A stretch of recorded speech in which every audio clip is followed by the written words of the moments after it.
Hi, it's Dwyer, gamblersadvisory.com. Remember, the opinion you should follow should be your own. Just consider this video to be a second opinion from a complete stranger online. I'm going to get to the Adrien Broner fight in 90 seconds, but let me just give a brief editorial. A few moments ago, Adam Scott, my pick in the British Open, blew a multi-stroke lead with 3 holes to go and somehow lost that tournament to Ernie Els. Now, let me just say, in making sports picks online, some weekends are going to be great, but other weekends are going to be like this weekend. Terrible. Sports betting has ups, it has downs. If you're not prepared for the risk, if you're not prepared for losing weekends like this one that I'm having right now, where you have egg all over your face, where you have a plate of crow off at the side, off camera, right? Where, you know, you're losing events that, quite frankly, are just mind-blowing, then gambling's not the place to be, right? And so just be aware that gambling is a rocky road. The British Open pick was on DwyerVIP.com. The one pick I hit this weekend, the other pick, the boxing pick, Chavez Masudi, is also on DwyerVIP.com, so people can see what I was thinking when I posted those picks. Let's talk about a bet that completely blew up in my face, right? Is one of the reasons why I'm having a bad weekend. No question about it. Adrien Broner single-handedly demolishes my bet spread in the Adrien Broner versus Vicente Escobedo fight. Let's talk about why. Now, for those who don't know, I thought Escobedo, who had never been stopped inside of 8 rounds in his entire career, a career that had him fighting people like Michael Casitas, whose jaw he broke, and Robert Guerrero, who I consider to be one of the sport's great fighters, right? Escobedo here gets stopped in the 5th round. And let me just say, I know Adrien Broner has had some great rounds. I'm sure if you're an Adrien Broner fan, you remember the 1st round against Jason Litzau. By the way, that's the only round against Jason Litzau. But I'd be hard-pressed in all the rounds of boxing I've seen in the last 5 years. Like you, I'm a boxing fan. I've watched, as you can imagine, my share of boxing rounds. I'd be hard-pressed to find a better exhibition of talent and skills than the 5th round of this fight by Adrien Broner. I consider it a masterpiece round, right? And let me just add a caveat. You know, life's unfair. You know, talent, quite frankly, is just unfair, right? You'll hear stories of guys who were actually football players, Allen Iverson, Ken Griffey Jr., who wanted to play football, got talked out of it, got lured into other sports, basketball, baseball, and then they end up being all-stars. They end up being professionals. They end up being dominant, right? That's the way life is. Now, Adrien Broner blows the weigh-in by 3 pounds. He's given until the next day to weigh within 10 pounds of the division in which he's champion. He blows that by 3.5 pounds. Then we start hearing stories that Broner's as big as 148.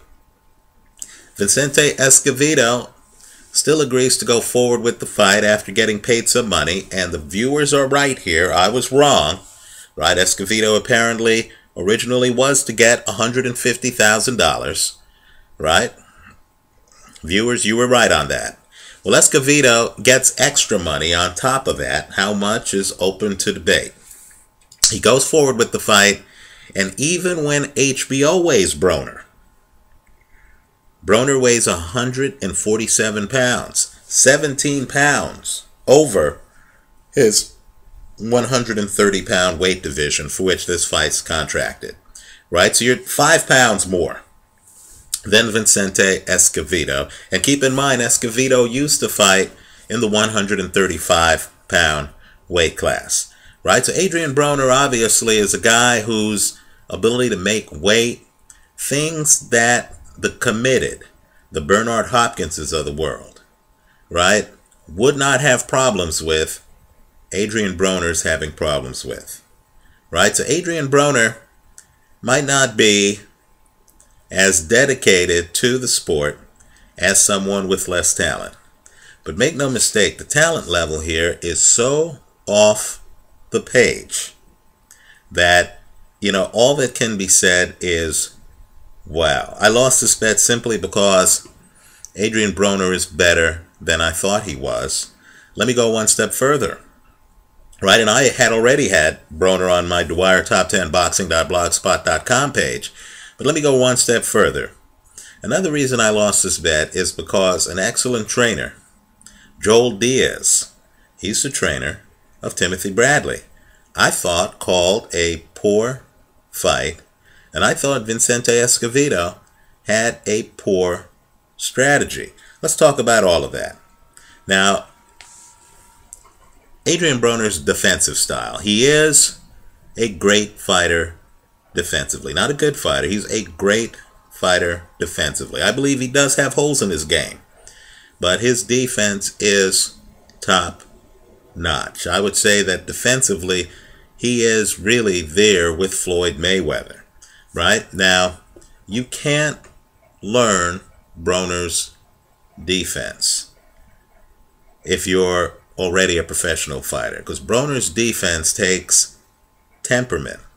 You have to be the kind of fighter who literally, even against heavy hitters, is confident enough not to raise your left hand and to rely on your upper body movement, right, while the guy is throwing right crosses and right hooks, right? You have to have so much confidence in your reflexes that you can literally have your left hand draped across your body and just believe enough in your reflexes and the angles to know that if the other fighter throws a right hook, for example, that you're going to be able to get your shoulder between your head and that right hook.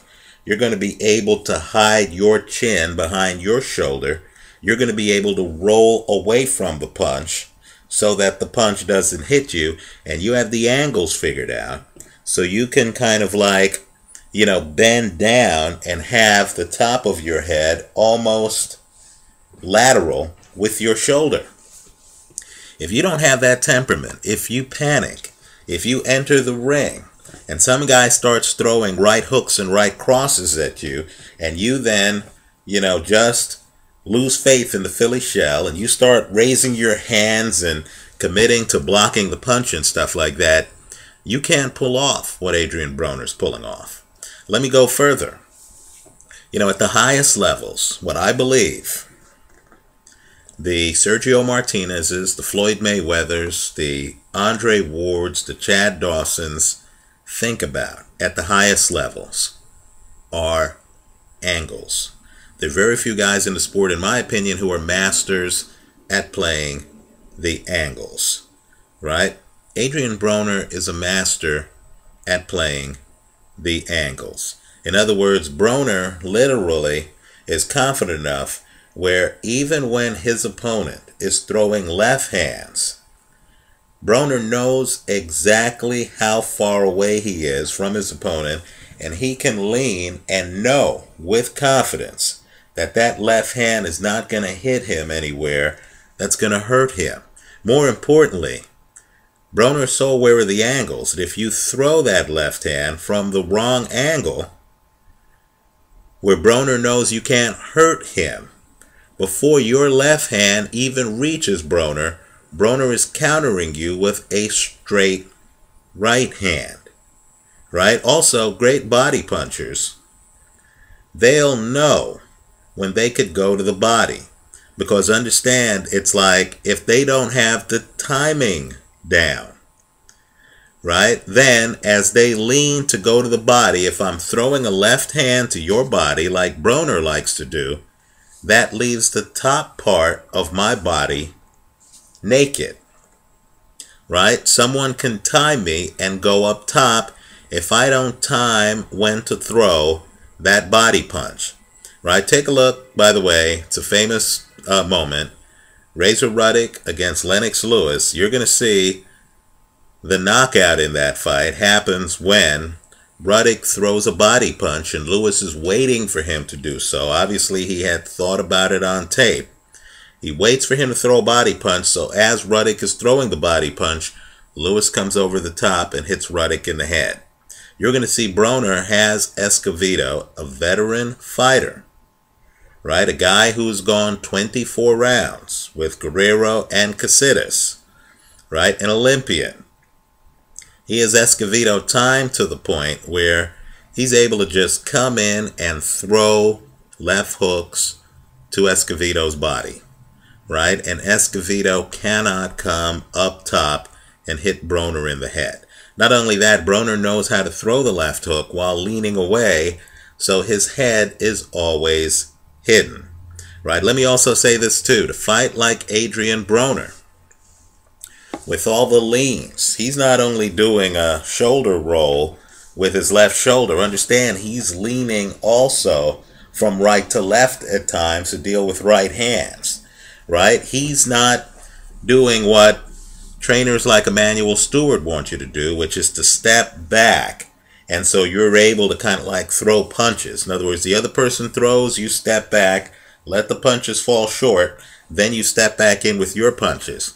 No, Broner's from the Floyd Mayweather school, where you're in a wide stance, right? You don't want to get out of that wide stance too often, right? The other guy charges at you, you just lean, but you keep the stance.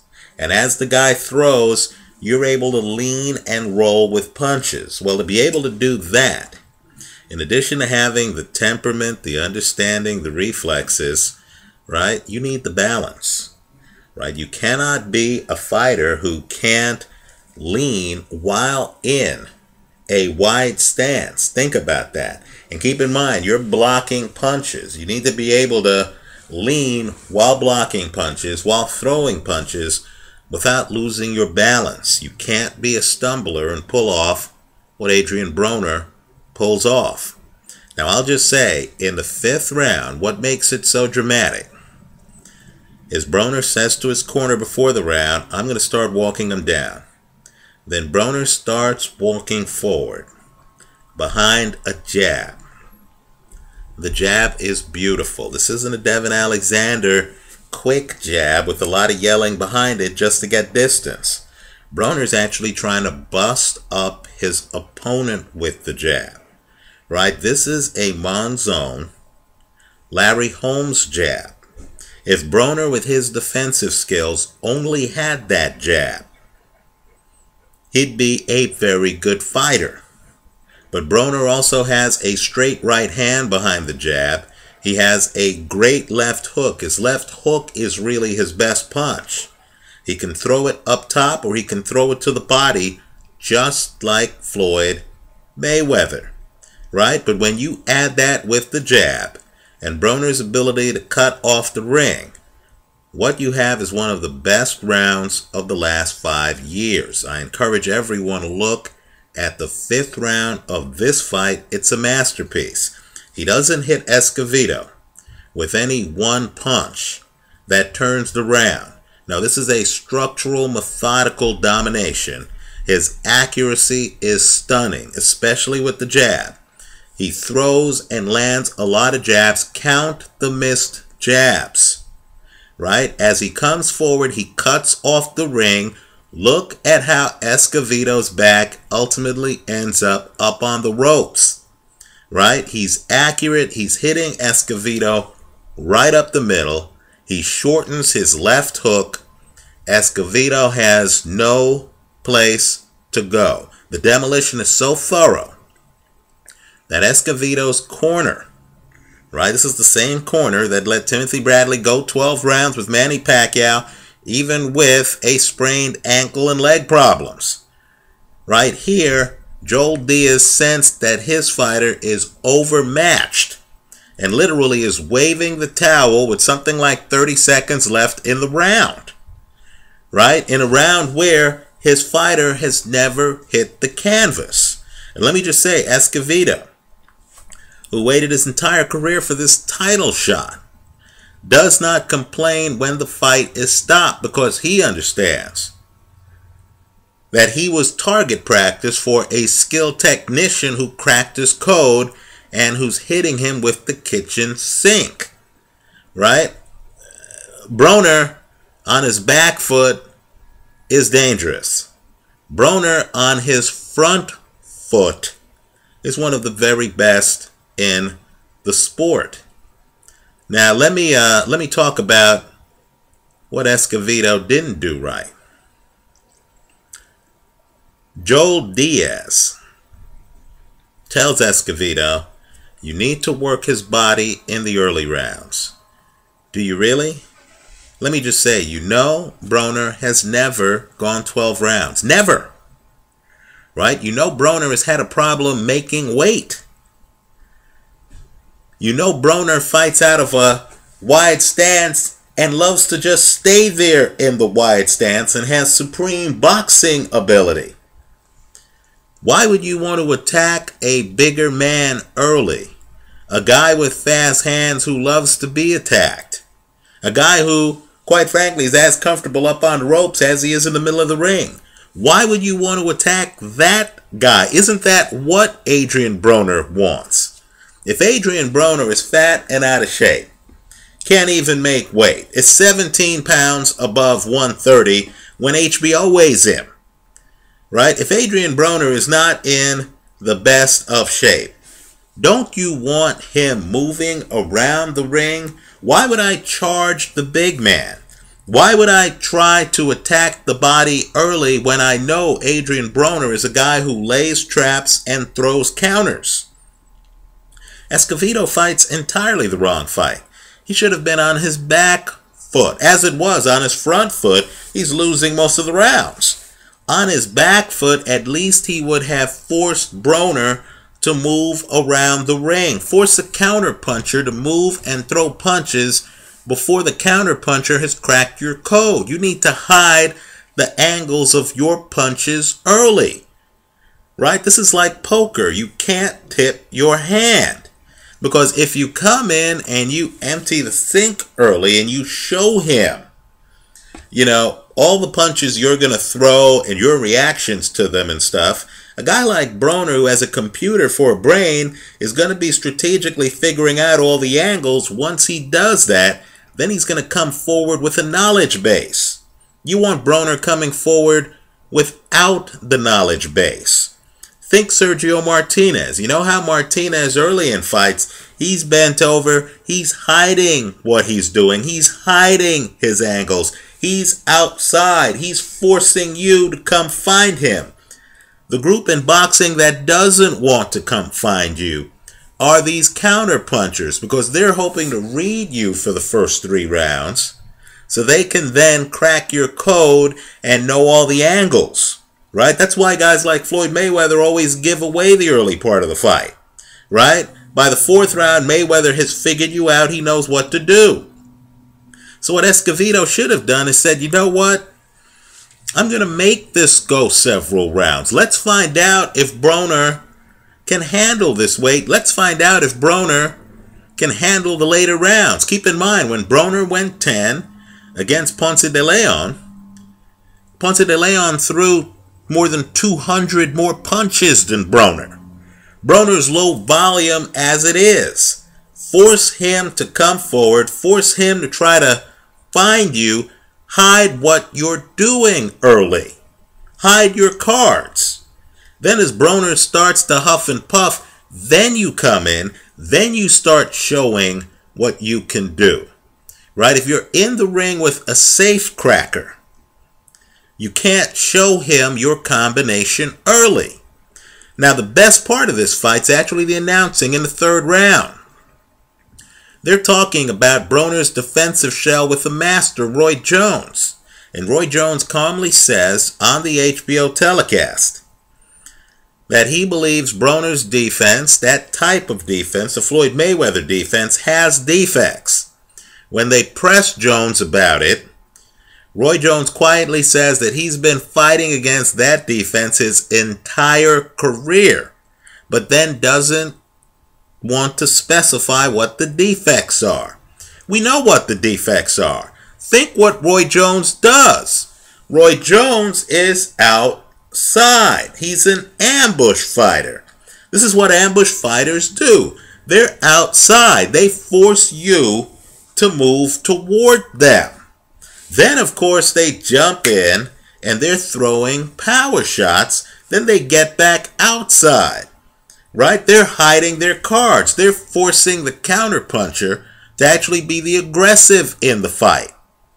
Now, when you're fighting a bigger opponent who's a counterpuncher, who hasn't even made weight, who's never gone 12 rounds, why not force him to walk around the ring?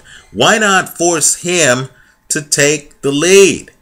Why not do next to nothing early other than force him to come forward to tire himself out? You don't have to hit someone with body punches to tire them out.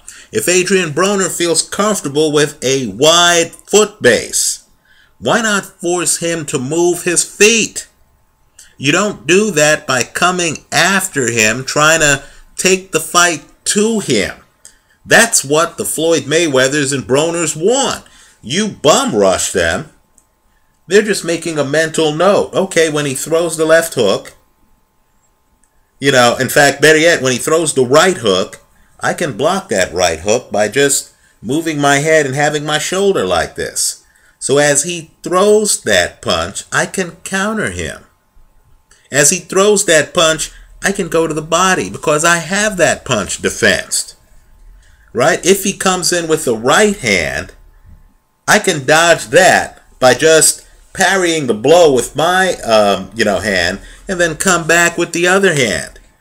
Right? Once Broner figures that out, and he totally figures it out, understand it's Broner who says to his corner, I'm going to start walking him down at the start of the 5th round.